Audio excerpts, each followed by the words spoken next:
নমস্কার বন্ধুরা, সবাইকে শুভ সকালের অনেক অনেক শুভেচ্ছা জানিয়ে তোমাদের পছন্দের ধারাবাহিক রোশনাইয়ের আজকের পর্বের রিভিউ নিয়ে আমি চলে এসেছি তোমাদের সামনে। বাংলা সিরিয়াল সমাচারে তোমাদের স্বাগত জানিয়ে আজকের পর্বের রিভিউ আমি শুরু করছি। শুরুতে আমরা দেখতে পাচ্ছি যে রুদ্র গুরুজি রোশনাইকে বোঝাচ্ছেন যে তুমি কর্ম করে যাও রোশনাই, ফলের আশা তুমি করো না, কারণ হার জিত এটা তোমার হাতে নেই, তুমি শুধু তোমার পারফরমেন্সটা ভালো করে করবে। সবাই বলে যে আমার মা নেই, কিন্তু আমি জানি যে আমার মা যেখানেই থাকুক না কেন আমাকে সবসময় আশীর্বাদ করছেন, কারণ আমাদের মায়ের আশীর্বাদ সবসময় আমাদের সাথে থাকে। তোমারও মায়ের আশীর্বাদ তোমার সঙ্গে আছে, তুমি শুধু তোমার কর্মে মন দাও। এরপরে তো রুদ্র গুরুজিকে ভেতর থেকে ডাকছে। তো গুরুজি বলছেন যে তোমাকে তো রুম দেওয়া হয়েছে, তুমি রুমের মধ্যে থাকো, আমি এসে তোমার সাথে দেখা করব।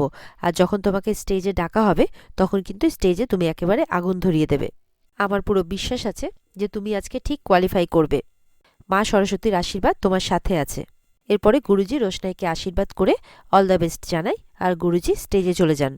এদিকে আরণ্যকের বাড়িতে সুরঙ্গমা এসেছে। সুরঙ্গমা বলছে যে ওই মুম্বাই রিয়েলিটি শোতে নাকি কাল থেকে সুরঙ্গমাকে গেস্ট হিসেবে থাকতে হবে, তাই সুরঙ্গমা আজকেই রওনা হবে। আরণ্যকও বলছে গরিমাকে তাহলে তো আমাদেরও আজকে রওনা হওয়া উচিত। তখন গরিমা বলছে কি করব আমি ওখানে গিয়ে, আমি তো জিততে পারবো না। তখন সুরঙ্গমা বলছে তুমি এখন অনেকটাই ভালো আছো মা, তুমি চেষ্টা করলেই পারবে।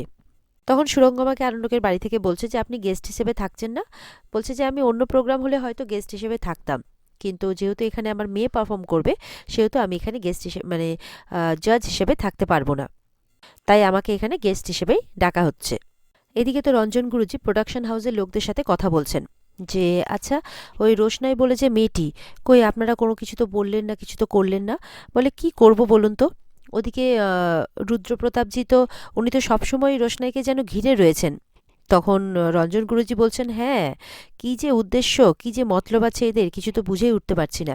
তবে হ্যাঁ, আপনাদেরকে আমি একটা ব্যাপারে সতর্ক করছি, আপনারা কিন্তু যখনই সুযোগ পাবেন তখনই এই সমস্ত মানুষকে একদম শায়েস্তা করতে পিছু পা হবেন না, কারণ এরাই যে ভবিষ্যতে কি ক্ষতি করে দেবে তার কোনো ঠিক নেই। আমি আমার অভিজ্ঞতা থেকেই বলছি আর কি। বলে হ্যাঁ হ্যাঁ গুরুজি, আপনি একদম চিন্তা করবেন না। প্রোডাকশন হাউসের লোকজন বলছে আপনি একদম ঠিক কথা বলছেন গুরুজি, ওরা জানে না যে ওরা কার সাথে পাঙ্গা নিচ্ছে, ওদেরকে একদম উচিত শিক্ষাই দেব আমি। এরপরে রঞ্জন গুরুজির সাথে যার হাত করা আছে সেই লোকটা আর কি ফুটেজ নিয়ে চলে আসে। তখন রঞ্জন গুরুজি বলছেন নিন ফুটেজটা আপনারা দেখে নিন। তখন তো প্রোডাকশন হাউসের লোক ফুটেজটাকে ভালো করে দেখছে, কিন্তু তারা তেমন কিছু দেখতে পায় না ফুটেজের মধ্যে। রঞ্জন গুরুজি বলছেন কিছু দেখতে পেলেন? বলছে না সেরকম কিছু দেখলাম না, কারণ রঞ্জন গুরুজির লোক আর কি আগে থেকেই তার ব্যবস্থা করে দিয়েছে। হয়তো যেই যেই জায়গাতে দেখা গেছে যে মানে প্রমাণ, সেই সেই প্রমাণগুলো আগেই লোপাট হয়ে গেছে। এরপর তো গুরুজি স্টেজে চলে যান।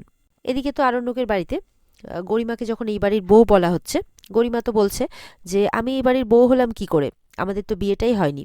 সুরঙ্গমা বলছে তুমি তো এই সমস্ত কিছু মানতে না, তাহলে এরকম কথা কেন বলছো? জাহ্নবী বলছে দেখো তোমাদের বিয়ের তো বেশিরভাগ রিচুয়ালসই হয়ে গেছে, আর তুমি তো আমাদের বাড়িতেই থাকছো, এই বাড়ির বউ হিসেবেই থাকছো, আর বাকি যেটুকু আছে সেটা আমরা সময় মতো ঠিক করে নেব, তাই তুমি আমাদের বাড়ির বউই হলে। আর তার থেকেও বেশি যেটা ইম্পর্টেন্ট সেটা হচ্ছে বাদশাহ তোমাকে নিজের স্ত্রী হিসেবে মর্যাদা দিয়ে দিয়েছে।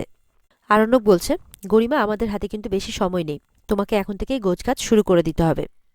তখন সুরঙ্গমা বলছে এক মিনিট আরণ্যক, গরিমা আমার সাথেই যাবে, আর কালকেও এয়ারপোর্ট পর্যন্ত ও আমার সাথে যাবে, তোমরা এয়ারপোর্টে ওয়েট করবে।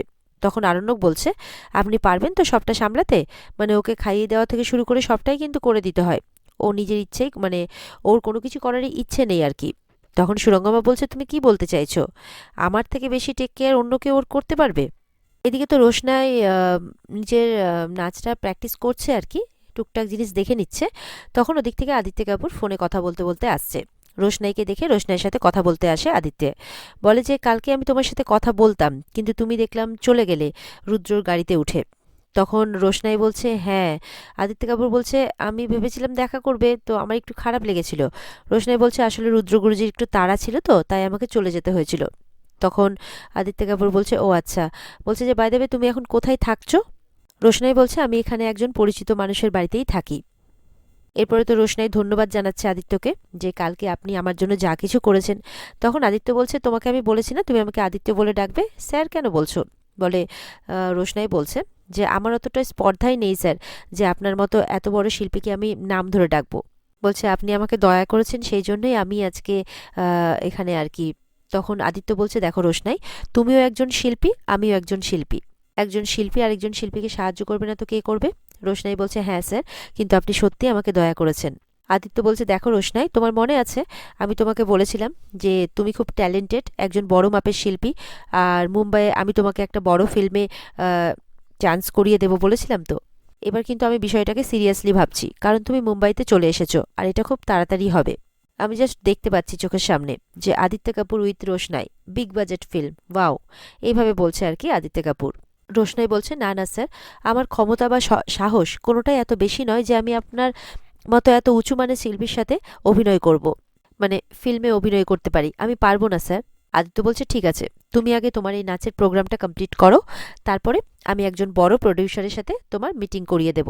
তুমি পুরো বিষয়টাকে একবার ঠান্ডা মাথায় ভাবো রোশনাই, এরপরে তোমার জীবনটাই পুরো বদলে যাবে। আদিত্য কাপুর বলছে আচ্ছা, তোমার হাজব্যান্ড কোথায়? এর আগে তো এসছিল, তুমি কি বলেছিলে যেন? স্যারজি, হ্যাঁ স্যারজি বলে ডাকো। তো উনি আসেননি আজকে, নাকি একদম লাস্ট পর্বে একদম ক্লাইম্যাক্সের মতো এন্ট্রি নেবেন? তখন রোশনাই বলছে স্যার আমি এই বিষয়ে কোনো কথা বলতে চাই না। তখন আদিত্য কাপুর বলছে আচ্ছা ঠিক আছে, তুমি যখন এই বিষয়ে কোনো কথা বলতে চাও না, তখন আমি এই পুরো বিষয়টাকে মিস্ট্রি বক্সের মধ্যে ঢুকিয়ে রাখলাম। তারপর আদিত্য কাপুর বলছে যে গতকাল যে বিষয়টা ঘটলো, তারপরে আমি প্রডিউসারের সাথে কথা বলেছি, তো ডোন্ট ওয়ারি, তুমি কোয়ালিফাই নিশ্চয়ই করবে, বেস্ট অফ লাক। এই বলে আদিত্য কাপুর স্টেজে চলে যায়। এদিকে তো আরণ্যক সুরঙ্গমাকে বলছে হ্যাঁ আপনার মেয়ে, আপনি তো খুব ভালো টেক কেয়ার করেছেন, তো ঠিক আছে, করতে পারলে আপনি নিয়ে যান, আমি আর এই বিষয়ে কোনো কথা বাড়াচ্ছি না। এরপরে আরণ্যকের মা বলছে যে কালকেই তো তোমাদের যাওয়া ফাইনাল হয়েছে আরণ্যক, তাহলে তো হাতে সময় খুব কম, যাক না, গরিমা ওর মায়ের কাছে যাক, মায়ের কাছে গেলে ওর ভালোই লাগবে, একটা দিন মায়ের সাথে থাকবে, বাবার সাথে দেখা করবে, একটু পরিবেশটাও বদল হবে, তাই তো মা, ঠিক বলছি তো? তখন তো গরিমা একদম চিৎকার করে ওঠে, হ্যাঁ, তোমরা তো আমাকে এই বাড়ি থেকে মানে উম, ভাগাতে পারলেই বাঁচো আর কি, যে আমি এই বাড়ি থেকে চলে যাব যখন, তখন অন্য কেউ আমার জায়গায় এই বাড়িতে এসে এন্ট্রি নেবে। তখন আরণ্যক বলছে তুমি কি মানে কি হয়েছে তোমার, তুমি এরকম ধরনের কথাবার্তা কিসের জন্য বলছো, কে আসবে এখানে? তখন গরিমা বলছে কেন, রোশনাই, রোশনাই আসবে। গরিমার ব্যবহারে তো ওদিকে তনুশ্রী আর বাবলু অবাক হয়ে যায়। জাহ্নবী আসে, এসে বলছে যে রোশনাইয়ের কোনো অস্তিত্ব নেই গরিমা। জাহ্নবী বলছে আমি তোমাকে অ্যাসিওরেন্স দিচ্ছি, যদি রোশনাই কখনো এই বাড়িতে আসে, তাহলে আমি ওকে এই বাড়ি থেকে বের করে দেব। এদিকে তো রোশনাই যখনই রুমে গেছে, তখনই যারা সঙ্গীরা আছে রোশনাইকে 24 ঘন্টা অপমান করছে, তারা রোশনাইকে আবারও কথা শোনায়, কি রোশনাই, আমাদের পারফরমেন্স দেখতে এসছো বুঝি, নাকি নিজের পারফরমেন্সের জন্য আবার হাতে পায়ে ধরতে এসছো, পরের রাউন্ডের জন্য বুঝি সিলেক্ট হয়ে গেছো? একজন চাওয়ালি আর কি বা করতে পারে? এরকম বিভিন্ন অপমানজনক কথা রোশনাইকে বলছে।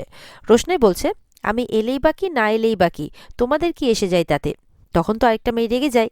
তখন একজন বলছে রাগ করিস না, ছেড়ে দে, ও বোধহয় আজকে আমাদের পারফরমেন্স দেখতে এসছে, সেটাই বরঞ্চ দেখুক, আমরা যাই। এই বলে তারাও স্টেজে চলে যায়। এরপরে জাহ্নবী তো রোশনাইয়ের ব্যাপার নিয়েই গরিমার সাথে কথা বলে যাচ্ছে। তখন আরণ্যক বলছে আমরা মনে হচ্ছে একটা আননেসেসারি টপিক নিয়ে আলোচনা করে যাচ্ছি, যার কোনো মানেই হয় না। এরপরে আরণ্যক বলছে সুরঙ্গমাকে, আপনার ভূমিকাও তো এতে খুব একটা বেশি কম নয়, তো যাই হোক আমি আর এই কথাটা বাড়াচ্ছি না, আপনি তো এখানে আছেন, তাহলে আমার এখানে কোনো প্রয়োজন নেই, আপনি ওর টেক কেয়ার করুন, আমি যাচ্ছি। এরপর আরণ্যক যখন উঠে যাচ্ছে, গরিমা বলছে তুমি কোথায় যাচ্ছ? সুরঙ্গমা বলছে এই কথাটার মানে কি? তখন আরণ্যক বলছে না, আমি এখানে যদি বসে থাকি, তাহলে এখানে অনেক আনওয়ান্টেড কনভারসেশন হবে, আমি সেটার মধ্যে থাকতে চাই না, আর আপনার সাথে কোনো রকমের মিসবিহেভ আমি করতে চাই না, তাই আমি এখান থেকে চলে যাচ্ছি। গরিমা জিজ্ঞাসা করতে আরণ্যক বলছে আমি নিজের রুমে যাচ্ছি। গরিমা বলছে আমাকে ছেড়ে তুমি চলে যাচ্ছ? বলে কি করব, আমি এখানে থাকলে তো অনেক উল্টোপাল্টা বিষয়ে কথাবার্তা হচ্ছে। গরিমা বলছে ও আচ্ছা, রোশনাইয়ের ব্যাপারে কথা হচ্ছে বলে তোমার ভালো লাগছে না? বলে দেখো, রোশনাই এই বাড়ি থেকে চলে গেছে, আর কোনোদিনও আসবে না, সুতরাং তার ব্যাপারে কথা বলে আমি আমার সময়টাকে নষ্ট করতে চাই না। এদিকে তো প্রোগ্রাম শুরু হয়ে গেছে, মানে স্টেজে সমস্ত জাজেসদের সাথে আরেকবার পরিচয় করিয়ে দেওয়া হচ্ছে। জাজেসদের সাথে সাথে মেন্টারদের সাথেও পরিচয় করিয়ে দেওয়া হচ্ছে, রঞ্জন প্রতাপজি আর রুদ্র প্রতাপজি, আর তার সঙ্গে পরিচয় করিয়ে দেওয়া হয় আদিত্য কাপুরের সাথে। আর আদিত্য কাপুরও আজ থেকে এখানে জাজ হিসেবেই থাকবেন সবার রিকোয়েস্টে। এরপরে পারফর্মাররা এক এক করে তাদের পারফরমেন্স দেখাতে শুরু করে দেয়। পরে রুদ্র গুরুজি রোশনাইকে মেসেজ করে ভেতরে আসতে বলে, আর রঞ্জন গুরুজির যে লোক রয়েছে প্রোডাকশনের, সে কিন্তু রোশনাইকে ভেতরে যেতে বাধা দিচ্ছে, যে তুমি ভেতরে যেতে পারবে না, যাও এখান থেকে চলে যাও। রোশনাই বলছে, কিন্তু গুরুজি আমাকে ডেকেছেন, এই যে মেসেজ দেখেন। বলে, মেসেজ দেখে আমার কোনো লাভ নেই, এখান থেকে বাইরে যাও, বাইরে গিয়ে অপেক্ষা করো, প্রয়োজন হলে ডেকে নেওয়া হবে, আর যদি বেশি বাড়াবাড়ি করেছো না তাহলে ঘাড় ধাক্কা দিয়ে বের করে দেওয়া হবে।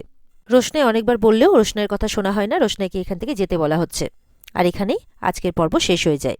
তো বন্ধুরা, এই ছিল আজকের পর্বের রিভিউ। ভালো লেগে থাকলে অবশ্যই পর্বকে লাইক, কমেন্ট আর সাবস্ক্রাইব করতে কিন্তু কেউ ভুলবে না। আর পর্বের ফুল এপিসোড দেখতে অবশ্যই তোমরা স্টার জলসার পর্দায় চোখ রাখবে। তাহলে দেখা হচ্ছে আগামীকালকে নতুন পর্বের রিভিউ নিয়ে। ততক্ষণ সবাই ভালো থাকবে। টাটা।